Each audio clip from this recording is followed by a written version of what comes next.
Welcome to Exploring with Larry. Zombie video. Are you a zombie? Do you walk the earth looking for people to chew on? Have you died and came back? I'm a zombie. I've been a zombie for the last 32 years. And here's the story of how I became a zombie. Unfortunately, I'm not on The Walking Dead. I'm not one of those kind of zombies. I'm not one of the fun zombies that'll spring out at you and try to munch on you for a midnight snack. Barbecue sauce. Barbecue. Oh, never mind. Different zombie. Okay, this is my zombie story. When I was 10 years old, it was my birthday.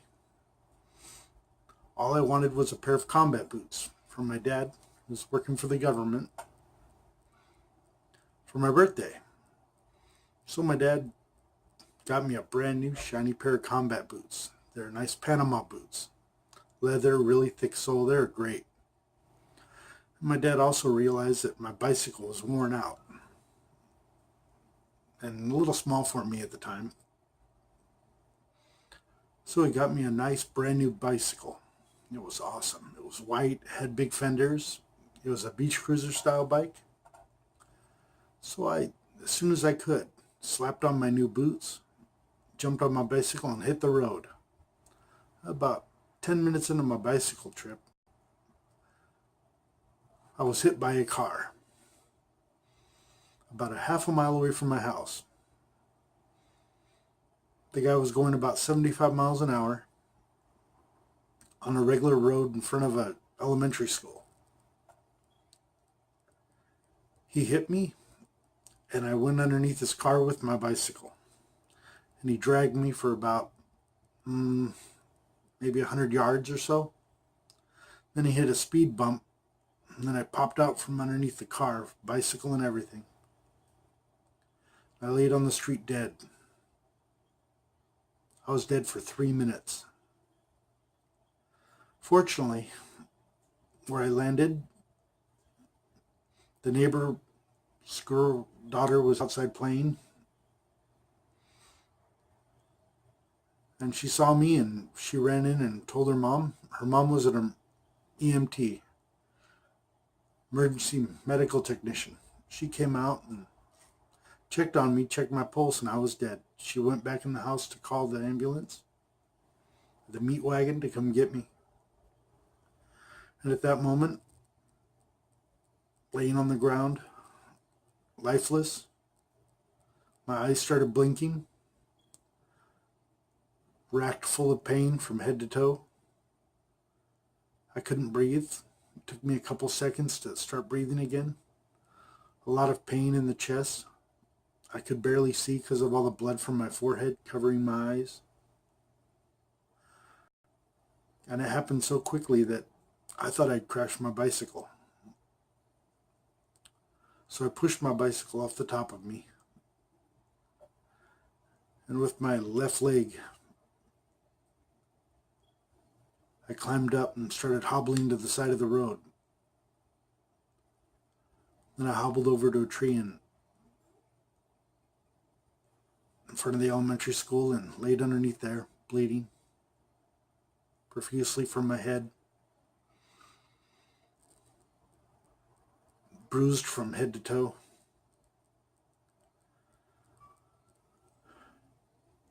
My right leg didn't work.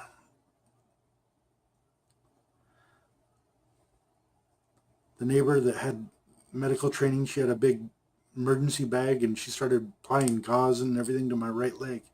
Told me not to look at it. She wouldn't tell me why, but I knew I was in trouble.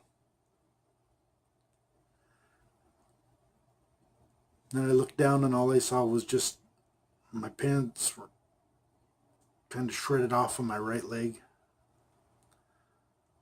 A little bit of scrapes, wounds, but I couldn't feel my right leg.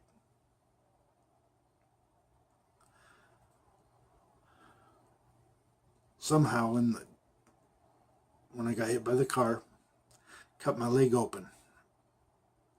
Spiral cut my leg open. It took about 3 hours of surgery, internal and external surgery on my right leg. It took 177 stitches to close me up. I had multiple concussions on my head. My arms and hands were bruised up heavily. My legs were bruised up heavily. And after all was said and done, a doctor told me, "Oh, it's good. I have good news for you. Your parents have good medical insurance. Here's a wheelchair catalog. You can get any wheelchair you want. Pick a good one. You'll be using it for a long time." I was very sad. I couldn't walk. I could barely use crutches because of all the pain and all the bruising and everything.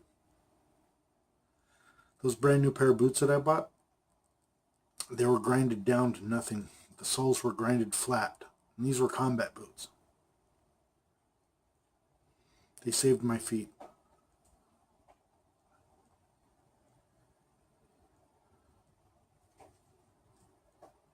I told my grandfather about everything that happened to me.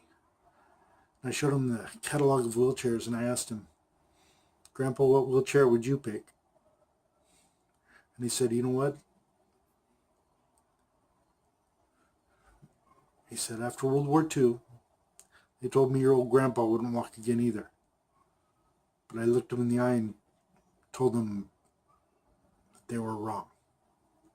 And my grandfather made himself walk.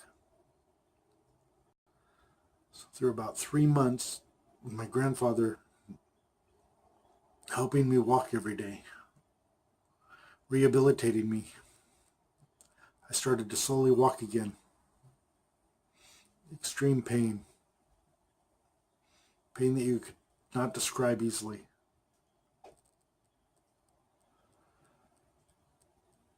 And he made me walk again. And the reason why I'm a zombie? I was dead for 3.5 minutes. You know what happened to me when I died? I'll tell you exactly what happened to me when I died.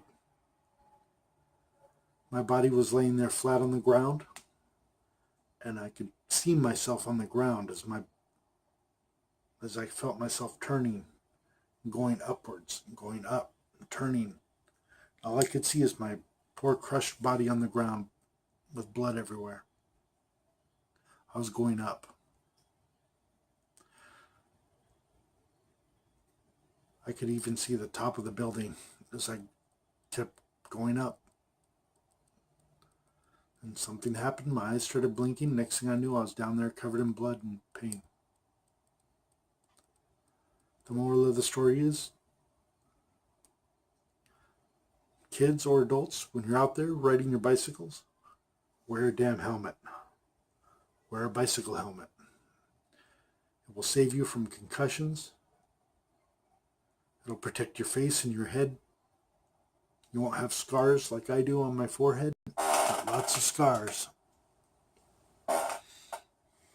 That's why my hair's thin right here. See that? That's all scars. These are all scars in here.